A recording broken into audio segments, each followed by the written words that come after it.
Donc, bonjour à tous. Je viens de faire une partie assez rapide. Donc elle va pas durer longtemps cette vidéo. Je vais vous montrer et essayer de comprendre. Donc si vous avez une solution, une réponse plutôt à cette question, je veux bien. Parce que j'ai les blancs, bon là, ouverture classique. Et une fois de plus, je suis vraiment mal barré. Et tiens, c'est la première fois que je vois cette ouverture. Et ah, tiens, il fait une erreur. Qu'est-ce qui se passe? Je comprends pas très bien.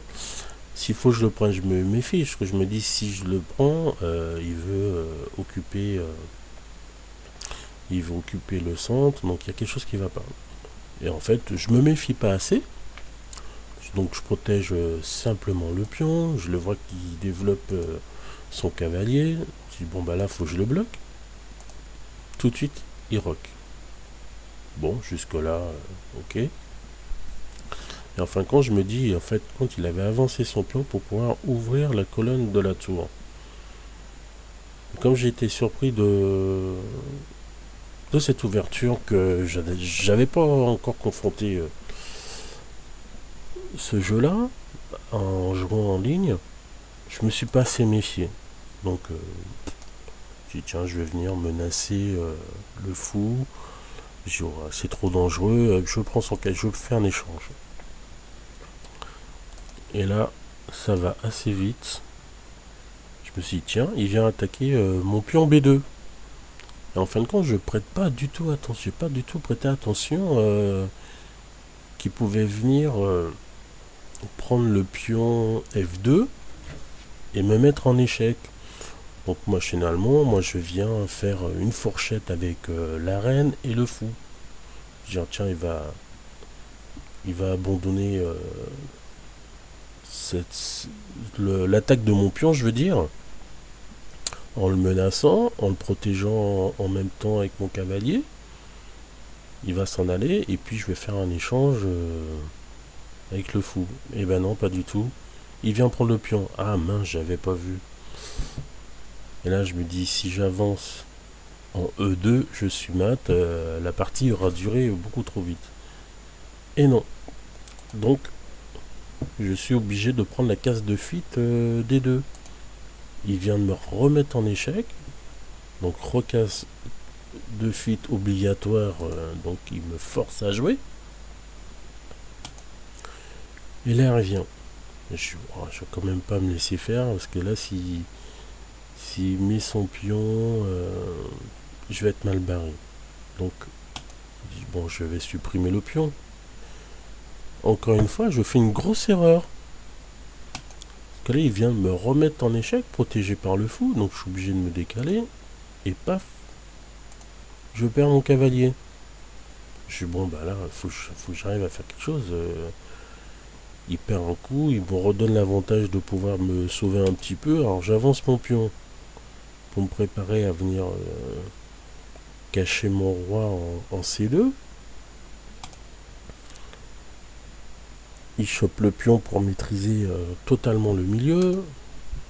Je menace sa reine. Et là, il amène son fou.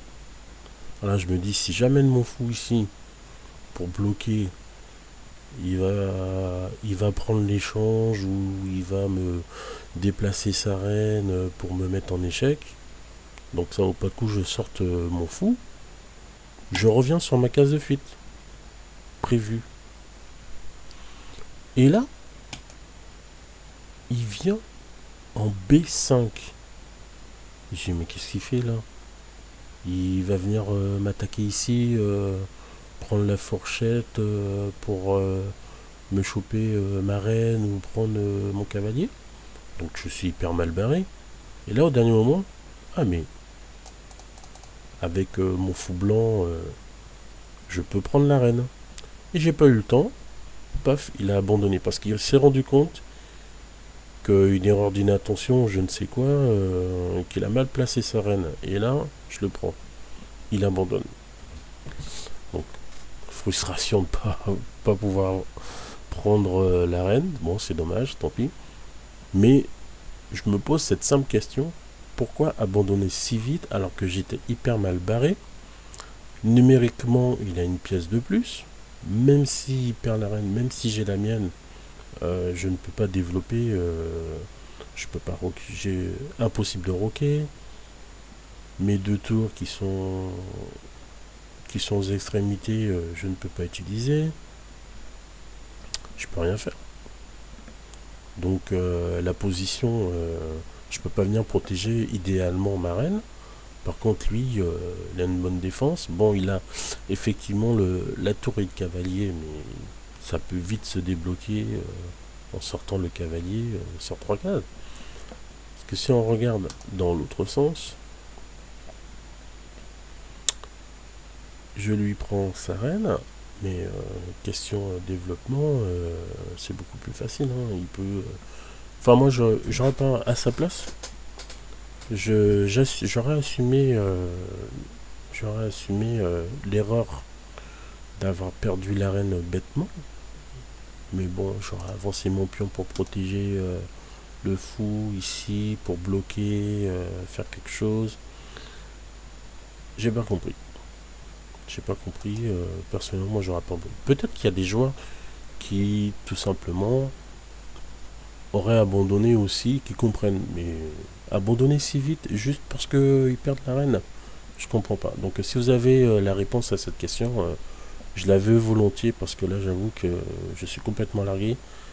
Dès le départ, je me suis pas méfié de ce pion F7, F5.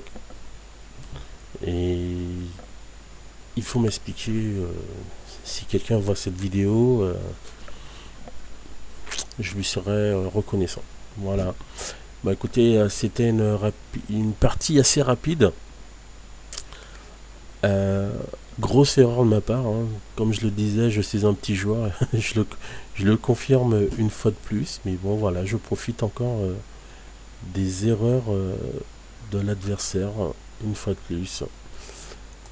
Donc j'espère que cette vidéo aura donné un côté intéressant à étudier peut-être.